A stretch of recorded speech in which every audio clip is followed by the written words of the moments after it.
Zachary divorced without asking for a penny, leaving all his money to his ex-wife Gabrielle because her mother had cirrhosis. People who knew him praised him for being too kind. The divorce was initiated by his ex-wife, who met her college lover and insisted on separating. Zachary tried to persuade her but eventually gave up, realizing there was no point in arguing about right or wrong. He believed that one could keep a person but not their heart. Fortunately, their marriage had only lasted for a little over 2 years. At the beginning, he had no money or house, and his ex-wife was willing to have a simple marriage without any property involved. He cherished this sentiment. So, he resumed his single life. Although he spoke tough, returning home to an empty room every night made him a bit sentimental. The house was rented, and the money they saved, about $100,000, originally intended for a down payment on a house, was now unnecessary.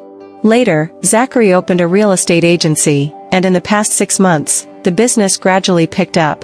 One scorching summer day, a girl named Piper came to see a house. With another employee absent, Zachary, sweating on his motorcycle, went to assist. Piper, a simple-dressed young girl, urgently needed a one-bedroom apartment and said she would have nowhere to sleep if she couldn't find one that day. Her face was pale, and cheeks slightly red as she spoke in a hurry, holding a small flower umbrella. Zachary said, "All right, I'll show you around." Piper hopped on his motorcycle, urging him, "Boss, speed up, so I can see more places." Zachary chuckled. A moment of shade passed over them, and Piper, sitting behind him, held the small umbrella, feeling hotter than the sun. They visited 5 or 6 apartments, but none met Piper's criteria, either cockroaches in the bathroom, gas issues, or high prices. Unable to bear the heat, they took refuge in a convenience store to enjoy some air conditioning. Zachary handed her an ice cream, and she sighed, being a real estate agent isn't easy. Curious, Zachary asked, "What do you do?" She looked downcast. "I just graduated and am preparing for the civil service exam. I moved out of my boyfriend's place, so I need to rent a place today." Oh, Zachary didn't know what else to say and fell into silence. As they continued looking at houses until sunset, the oppressive heat lessened. Standing on the street corner, exhausted, they didn't feel like talking. Piper called a friend, asking if it was convenient to stay over, but her friend's place was full with relatives, leaving no space even on the floor. She hung up the phone, visibly upset. Unable to bear it, Zachary said, "If you don't mind, you can stay at my place temporarily. It's a 2-bedroom apartment." He handed her his ID, saying, "Here, hold on to this. I'm not a bad person." Piper smiled, her eyes brightening. "Thank you, boss. I'll go grab my stuff and come over." Piper dragged her suitcase into the apartment. Zachary took out 2 instant noodle boxes and asked, "How about we make do with these?" Piper widened her eyes and exclaimed, "Oh my God, let's skip the junk food." She glanced at his kitchen and refrigerator, saying, "Wait a moment." Piper went to the convenience store and soon returned with some groceries. Clattering in the kitchen, she prepared green pepper chicken slices, garlic bok choy, and a tomato egg soup, a complete meal. Zachary enjoyed the food a lot, he was starving. He even had 2 extra servings of rice, licking the bowls clean. Piper smiled watching him eat and asked, "Where's your landlady?" "She quit," he replied. "You can quit this job?" "Divorce, you know, it's a kind of quitting," he chuckled. "Oh, that explains the instant noodles every day. They're really convenient, a must-have for single folks." "I don't want them, I want to be healthy even if I'm single." "Why did you move out today?" "Had a fight, and after the argument, we broke up. Clean and simple," she said with a smile, but her eyes drifted downwards, and soon a hint of sadness appeared. Zachary didn't dare to inquire further, fell silent, and started clearing the dishes. The next day, he took her to see a few more houses. One of them was acceptable, but the location was a bit remote, with a long and dark alley leading out of the residential area. Piper hesitated but eventually said, "If there's no other choice, I'll rent this one." Zachary thought for a moment and said, "Forget it, don't rent it. It's not safe for a girl like you." "If I rent, won't you earn a commission?" "Why not make money?" she teased. "I will, of course. How about this, I'll rent it, essentially co-renting with you. I'll cover 60%, you cover 40%, but there's a condition." "What is it?" "Can I join in and enjoy the food you cook?" Piper burst into laughter, finding this man inexplicably trustworthy and thinking he's a good person. She agreed. Summer passed quickly. Zachary busied himself at the store every day, and in the evenings, he could enjoy the meals Piper cooked. Over time, he gradually discovered that her virtues were not limited to this. She was like a snail, making the house neat and organized. She worked hard to ease the burden on the household. During the day, she took a part-time job at a clothing store. In the evenings, she sat at the small desk on the balcony, studying and taking meticulous notes. As summer ended, the snake plant on the coffee table flourished, and a few pots of succulents, whose species Zachary didn't know, thrived under her care. Watching her, Zachary felt his dull and withered life being ignited. He became more energetic, speaking confidently in front of clients. By autumn, he returned home one evening to find a young man in his 20s shouting outside the door, repeatedly calling for Piper to open up. The door remained closed, silence prevailing inside. Zachary patted the young man's shoulder and said, "You should leave." The young man retorted, "Who are you?" Before Zachary could respond, Piper shouted from inside, "He's my boyfriend. Please stop following me." Glancing at him, the young man sneered, "Ha, found a boyfriend so quickly? Now either selling insurance or working for some lousy real estate agency, all in a suit and tie." Zachary laughed, "You guessed it right. I am just a real estate agent, but I won't let my girlfriend be homeless." The young man smirked, "She broke up with me herself, not my fault." Suddenly, the door opened. Piper's eyes were red, her face pale, as she said, "You told that woman you liked her. I won't wait around while you figure things out." "It's not true, she's not right for me." "I love you," the young man protested. He approached Piper, grabbing her, and she struggled but couldn't break free. Zachary held the young man back, saying, "What love is, I don't think you understand yet. But right now, letting her go is a sign of respect."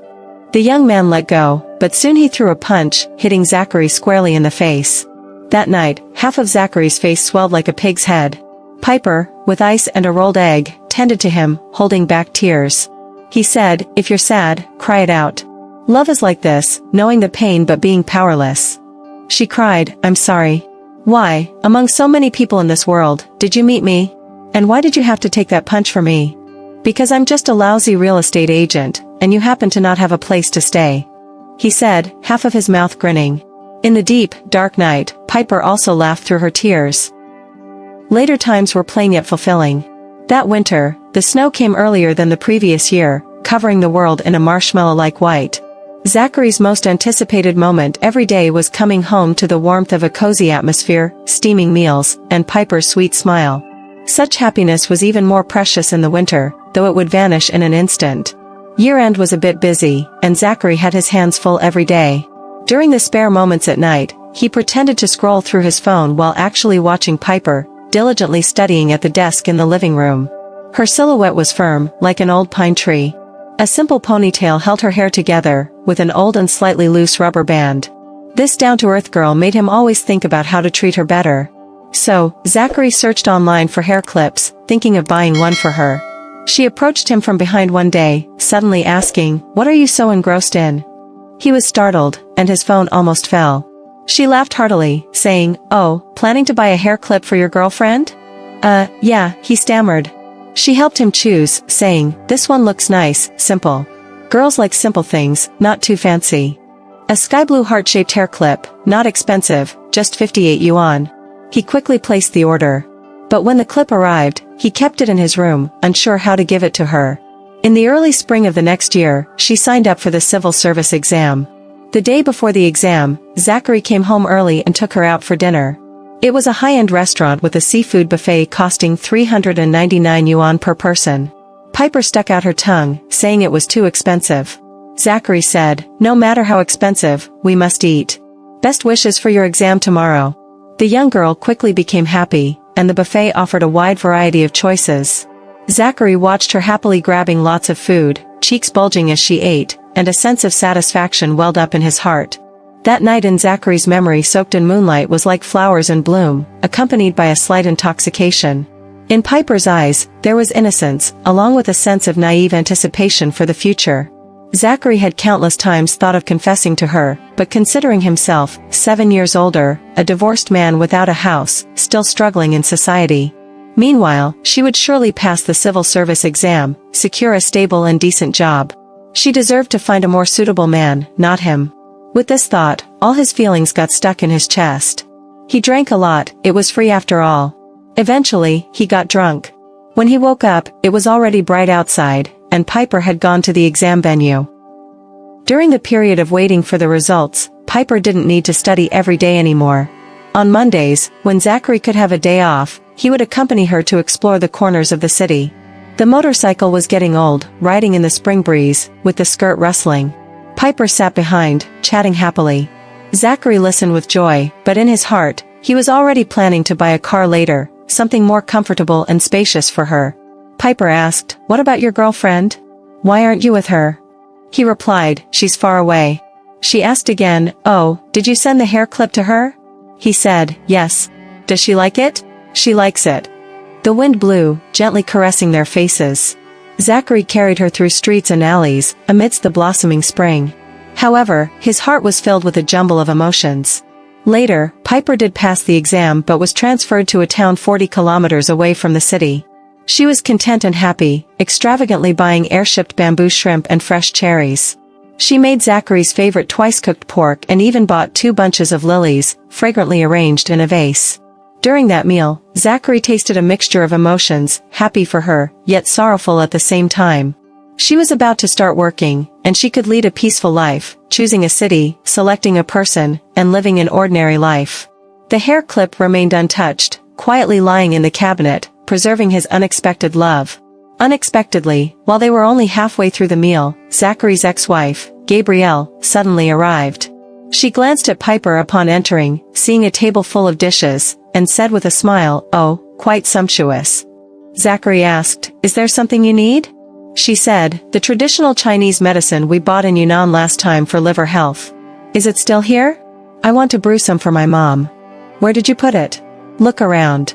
Gabrielle started rummaging through cabinets and drawers. Piper watched her walk around, her face filled with sadness.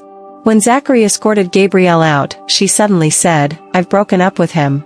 Zachary was somewhat surprised. She said, "I just realized we're not suitable for each other at all." After a pause, she continued, "My mom got sick. At first, it was okay, but later, he was afraid of being a burden and left." "Zachary, you're better." He didn't know how to respond and stood there awkwardly, as she chuckled and walked away. Before leaving, Piper gathered 2,000 yuan to pay off the rent she owed Zachary. He refused, saying, "You're about to start working, buy yourself some decent clothes. Work well and live well in the future." Piper said, "Why are you so good?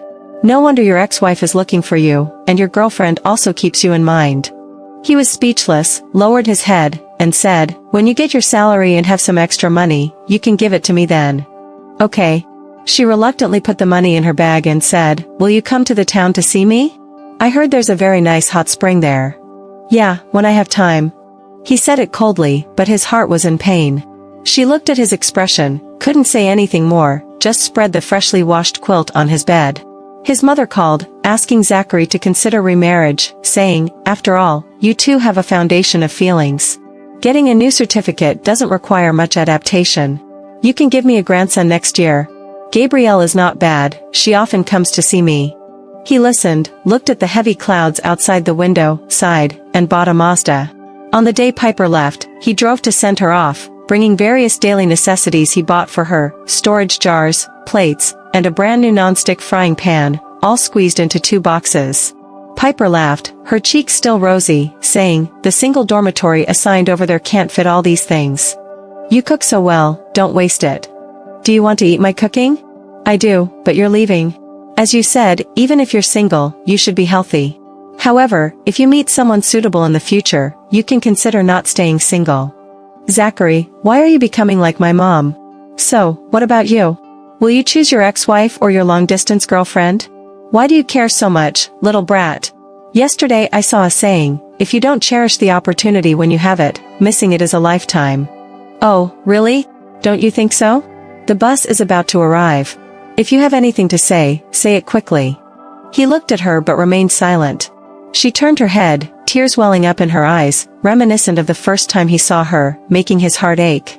He really wanted to blurt out that he liked her, he loved her, and he wanted to embrace her in the ordinary and dull life, moving forward together.